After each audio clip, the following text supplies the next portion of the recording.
La chronique cinéma vous est présentée par le magazine Studio Ciné Live.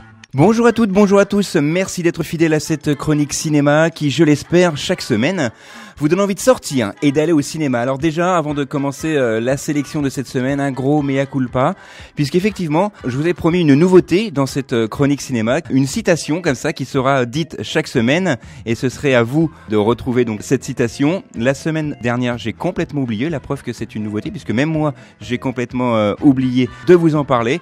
Donc cette semaine, je vais le faire dès le début, comme ça on est sûr de ne pas l'oublier, on va battre le fer tant qu'il est chaud. J'ai sélectionné pour vous cette semaine cette citation. Vous allez me dire de quel film elle provient.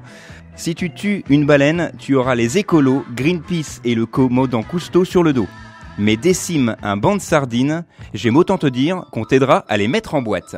Alors, un petit indice, l'acteur qui joue dans ce film en noir et blanc, c'est un acteur belge et qui est à l'affiche de 2 films simultanément cette semaine, dont un film dont d'ailleurs je vais vous parler une nouvelle fois. Il s'agit du Tout Nouveau Testament, un film qui fait 2 heures, un film belge d'ailleurs, donc bien sûr je tairai le nom du comédien principal pour que vous puissiez un petit peu jouer quand même sur cette citation. Et c'est un film que j'ai vraiment beaucoup aimé. Pourquoi ? Parce que c'est un film avec des effets visuels à tous les plans, c'est drôle, c'est inventif, ça nous raconte l'histoire de Dieu qui existe vraiment, qui habite Bruxelles avec sa femme et sa fille, puisque on ne le sait peut-être pas, mais Dieu a eu une fille et elle trouve son père très désagréable puisqu'il est en train complètement de réécrire le Nouveau Testament, notamment avec ce problème et cette nouvelle mouture du Testament. Si vous faites tomber une tartine, elle tombera forcément du côté de la confiture, et si elle ne tombe pas du côté de la confiture, c'est forcément que vous l'avez mis à l'envers. C'est une citation du film par exemple. Également une autre citation de ce film où Dieu réécrit encore une fois, je vous le disais, le Nouveau Testament. La file d'à côté avance toujours plus vite que sa propre fille. Et justement, sa fille, pour se venger de la méchanceté de son père, elle va décider de s'enfuir, mais avant, elle va pirater son ordinateur et envoyer par SMS la date de la mort de tous nos compatriotes et tous nos citoyens. Vous allez le voir, c'est vraiment très drôle, très inventif. C'était sorti la semaine dernière, c'est encore à l'affiche puisque ce film rencontre vraiment beaucoup de succès. Je vous le conseille et je ne vais pas donner le titre de ce film volontairement. Le film, c'est le Tout Nouveau Testament. Alors, pour les films de cette semaine, très peu de sorties, mais vraiment de très bons films sont à l'affiche cette semaine, avec notamment Le Transporteur Héritage. Donc là, on change le comédien principal, mais on reste dans la même lignée. Un film explosif, un film d'action. Ce film fait 1h37. C'est vraiment pour les fans du Transporteur, toujours produit et coproduit par Luc Besson, mais je vais m'attarder sur 2 films, notamment Prémonition, un film avec Anthony Hopkins et Colin Farrell. Alors l'histoire est simple, c'est l'histoire d'un tueur en série énigmatique qui sévit à Atlanta, laissant le FBI totalement désemparé. Et pourquoi ? Parce que ce tueur en série a un pouvoir, et c'est le pouvoir d'anticiper les mouvements à l'avance, puisqu'il a des dons de prémonition, donc il a toujours un coup d'avance sur le FBI. C'est vraiment un film formidable que je vous conseille, avec Anthony Hopkins, c'est son grand retour au cinéma, l'excellent Colin Farrell, et c'est un film où vous en serez bouleversé. C'est vraiment très juste, très bien ficelé, et ça sort bien évidemment cette semaine. Autre film, c'est mon coup de cœur de la semaine, vous le savez, j'aime beaucoup les biopics. Ce film va nous raconter l'histoire d'un photographe au magazine Life. C'est d'ailleurs le titre de ce film, un jeune photographe qui cherche à se faire un nom, croise un acteur débutant et il décide de lui consacrer un reportage.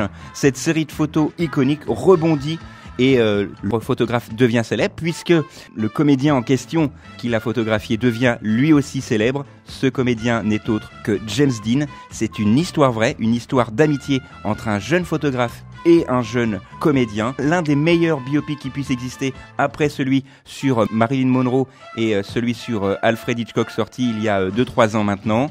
Ce film est avec Robert Pattinson, que c'est vraiment un rôle totalement différent de ce que l'on peut voir aussi actuellement. Je vous conseille vraiment ce film, notamment au Cinéma Opéra, puisque ce film sera projeté en version originale sous-titrée. Ça apportera beaucoup au film, malgré que la version française soit vraiment très très bien doublée. Il y a une nomination pour ce film, et voilà, c'est mon coup de cœur de la semaine. Allez le voir, c'est pour moi, comme je vous l'ai dit, un très très bon biopic, et bien évidemment c'est à voir cette semaine. D'autres films sont sortis, toujours des films américains malheureusement, peu de films français et même pas de films français du tout cette semaine, avec notamment Jamais entre amis, un film qui va un petit peu me rappeler le film qui est sorti il y a quelques années avec Nathalie Portman, Sex Friend.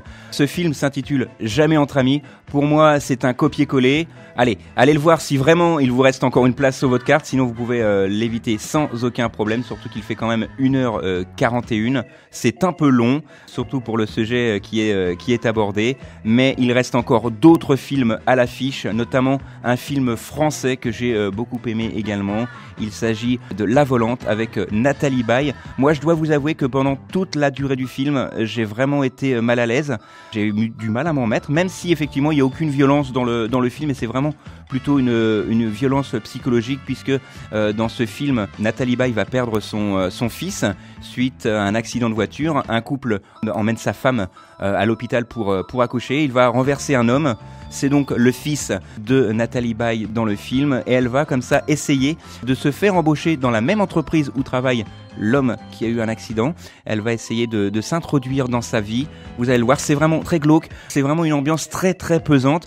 Ça me fait penser surtout sur la fin à des films comme peut le faire monsieur Claude Chabrol. Allez voir ce film, ça s'intitule La Volante, et bien évidemment c'est toujours à l'affiche. Voilà, c'est tout pour cette semaine. Nous on se retrouve donc la semaine prochaine avec peut-être un petit passage de Sophie, qui je vous le rappelle sera à l'élection de Miss Champagne-Ardenne le 25 septembre au K. Et donc on la retrouvera certainement la semaine prochaine aux côtés de moi, et puis peut-être aussi le retour de Manon, qui sait.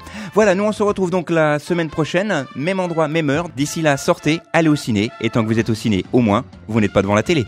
La chronique cinéma vous a été présentée par le magazine Studio Ciné Live. Studio Ciné Live, c'est chaque mois toute l'actualité du cinéma.